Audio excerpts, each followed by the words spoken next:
उठ गई गोमती? हाँ, और सुनो, मैं सब्जी लेने मंडी जा रही हूँ।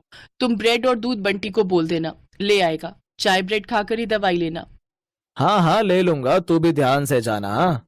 गोमती का पति किशन बीमार रहता था, इसलिए घर का खर्च चलाने के लिए गोमती सब्जियां बेचने लगी। गोमती सुबह सुबह की ताजी सब्जी खरीदने के लिए बड़ी मंडी जाने लगी। गोमती ताजी सब्जियां खरीद कर लाती और बाजार में ताजी सब्जी का ठेला लगाती। सभी ग्राहक जानते थे कि गोमती बड़ी मंडी से ताजी सब्जियां लाती है, इसलिए सुबह सुबह गोमती के ठेले पर सब्जी खरीदने के लिए ग्राहकों की भीड़ लग जाती। 1 किलो आलू, प्याज, टमाटर और हाँ, आधा किलो करेला, भिंडी और अरबी भी कर दो। 1 किलो खीरा निकाल देना। हाँ हाँ, अभी कर देती हूँ। तभी एक औरत गोमती के पास आती है जिसका नाम मेघा था। वो गर्भवती थी और सुबह सुबह टहलने के लिए निकलती थी। मेघा का नियम था, वो गोमती से ताजी सब्जियां लेती हुई ही घर जाती थी। गोमती, मैंने तुम्हें कच्चे आम बोले थे, लाई हो क्या? हाँ हाँ मेघा दीदी, आपके कच्चे आम मैंने पहले ही अलग ले लिए थे। ये देखो, ताजे ताजे कच्चे आम।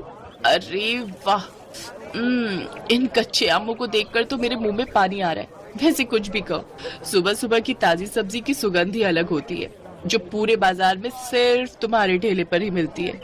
मुझे लगता है तुम बहुत मेहनत से सुबह सुबह बड़ी मंडी से ताजी सब्जियां लाती हो। कितने बजे उठ जाती हो गोमती? मेघा दीदी, रात को देर से सोती हूँ, और आप तो जानती ही हो, बंटी के पापा की तबीयत ठीक नहीं रहती। पूरे घर का काम देखना होता है। फिर सुबह सुबह मंडी निकलती हूँ 5 बजे उठकर। उसके बाद घर जाना ही नहीं होता, सीधी यहीं आ जाती हूँ और ठेला तैयार करती हूँ। और कोई सब्जी चाहिए, दे दूं क्या? और आज आप अकेले आए हो? अक्सर तो आपके साथ अमर भैया होते हैं। हाँ, अमर को कुछ दिनों के लिए ऑफिस के काम से बाहर जाना पड़ा। आ जाएंगे बोल रहे हैं। वैसे मैंने माँ को बुला लिया है। अकेली होती हूँ ना घर पर, तो मन ही नहीं लगता। एक काम करो, मैं तुम्हें सब्जियां बता देती हूँ। क्या तुम रोजाना मेरे घर पर ताजी सब्जियां दे जा सकती हो? अब चला नहीं जाता, पूरा टाइम है ना, इसलिए। हाँ हाँ, आप चिंता मत करो मेघा दीदी, मैं रोजाना सुबह सुबह की ताजी सब्जी आपके घर पहुंचा दिया करूंगी। इस हालत में आप अपना ख्याल रखो, और किसी भी चीज की जरूरत हो तो मुझे वो भी कह देना, मैं ला दिया करूंगी। मैं तो बड़ी मंडी जाती रहती हूँ। बहुत बहुत धन्यवाद गोमती, नहीं तो आजकल इतना कौन करता है। ठीक है, अब मैं चलती हूँ। ये मेरा फोन नंबर है, मैं तुम्हें सब्जियां बता दिया करूंगी, तुम पहुंचा दिया करना। ठीक है दीदी, इसमें अपना नंबर आप खुद ही डाल दो, मुझे डालना नहीं आता। हाँ हाँ, लाओ। मेघा अपना नंबर गोमती के फोन में सेव कर देती है और उसका नंबर भी अपने फोन में ले लेती है। मेघा गोमती को फोन पर बता देती थी कि उसे सब्जी में क्या चाहिए। हेलो, हाँ मेघा दीदी, ठीक है, मैं अभी ठेले पर पहुंचूंगी ना, तो पहले आपकी सब्जियां ही अलग करके दे जाऊंगी, उसके बाद ठेला लगा लूंगी। ठीक है गोमती। तुम्हारी ये सब्जी वाली बहुत अच्छी है, बेचारी रोजाना सुबह सबसे पहले तुम्हारी ही सब्जियां अलग करके दे जाती है। इसकी दी हुई भिंडी मैंने कल काटी थी, एक भिंडी खराब नहीं निकली, सब ताजी कच्ची कच्ची भिंडी थी।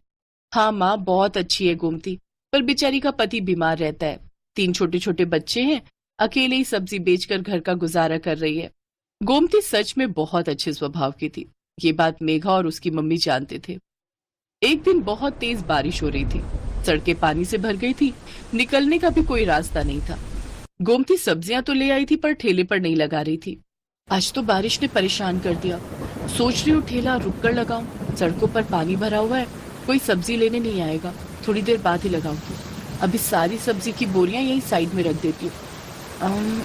एक काम करती हूँ, मेघा दीदी ने कल कच्चे आम बोले थे, और बाकी सब्जियां भी तब तक उन्हें दे आती हूँ। आज उनका फोन भी नहीं आया, उन्हें लगा होगा कि मैंने बारिश के चलते सब्जी नहीं लगाई होगी। बारिश का पानी भी थोड़ा उतर जाएगा, बोरियां यही ठेले पर बांध जाती हूँ। गोमती ने सब्जी की बोरियां ठेले पर बांध दी और ठेले को जंजीर से बांधकर वो सब्जियां देने के लिए मेघा के घर चली जाती है। पर वो देखती है कि मेघा की तबीयत बहुत खराब है, और जिस डॉक्टर से उसका इलाज चल रहा है वो उसका फोन नहीं उठा रही है। अस्पताल में भी कोई फोन नहीं उठा रहा, जिस वजह से मेघा और उसकी मम्मी बहुत परेशान हो रहे थे। मम्मी, कोई भी फोन नहीं उठा रहा, मेरा दर्द बढ़ता जा रहा है, मुझे लग रहा है मेरा लेबर पेन स्टार्ट हो गया है। मुझे भी यही लग रहा है कि तुम्हारे बच्चे का दर्द शुरू हो गया है। एक तो बारिश में कोई कैब भी बुक नहीं हो रही। आंटी जी, आप चिंता मत करो, यहाँ थोड़ी दूरी पर ही मेरी जान पहचान वाले एक ऑटो वाले भैया रहते हैं, मैं अभी उन्हें लेकर आती हूँ। मुझे लगता है आज बारिश की वजह से वो काम पर नहीं गए होंगे। गोमती उस ऑटो वाले के घर जाती है जिसे वो जानती थी। बारिश की वजह से ऑटो वाला भैया आज काम पर नहीं गया था। गोमती के कहने पर वो अपना ऑटो निकाल लेता है। वो सब मेघा को अस्पताल ले जाते हैं। गोमती मेघा की मम्मी के साथ वहीं रहती है। बारिश भी अब रुक चुकी थी, पानी सड़कों से उतर गया था। मेघा के हस्बैंड को जब ये बात पता चलती है तो वो सीधा हॉस्पिटल ही आ जाता है। मेघा एक बेटी को जन्म देती है। थैंक यू गोमती, अगर आज तुम ना होती तो ना जाने कितनी परेशानी हो जाती। अमर, तुम्हें पता है गोमती ही ऑटो वाले भैया को लेकर आई थी। थैंक यू गोमती, तुमने आज हमारी बहुत मदद की है। इसमें थैंक यू की कोई बात नहीं है भैया, ये तो मेरा सौभाग्य है कि मैं मेघा दीदी की मदद कर सकी। और मैं बहुत खुश हूँ कि मेघा दीदी ने इतनी प्यारी सी गुड़िया को जन्म दिया है। अब तो मैं मिठाई खाऊंगी। गोमती को ध्यान ही नहीं रहा। वो अपना ठेला और सब्जियां सुबह से छोड़कर आई हुई थी। सब सब्जी वाले बारिश की वजह से वहां से जा चुके थे। गोमती देखती है उसका ठेला और सब्जियां कोई चोरी करके ले गया। गोमती बहुत रोती है। ये बात जब मेघा और अमर को पता चलती है तो वो गोमती की मदद करते हैं। गोमती, हमारी अपनी दुकान कब से खाली पड़ी थी, अब तुम हमारी दुकान को अपनी सब्जी की दुकान बना लो। अब से तुम दुकान पर बैठकर सब्जी बेचा करो और टेंशन मत लो। हम तुमसे दुकान का कोई किराया नहीं लेंगे। तुम आराम से अपनी सब्जी की दुकान चलाओ। गोमती की आंखों में खुशी के आंसू आ जाते हैं। कुछ समय बाद गोमती का पति किशन भी ठीक हो जाता है। अब वो दोनों मिलकर मेहनत से सब्जी की दुकान चलाने लगे। दुकान बनने की वजह से गोमती के पास और भी ग्राहक बढ़ गए।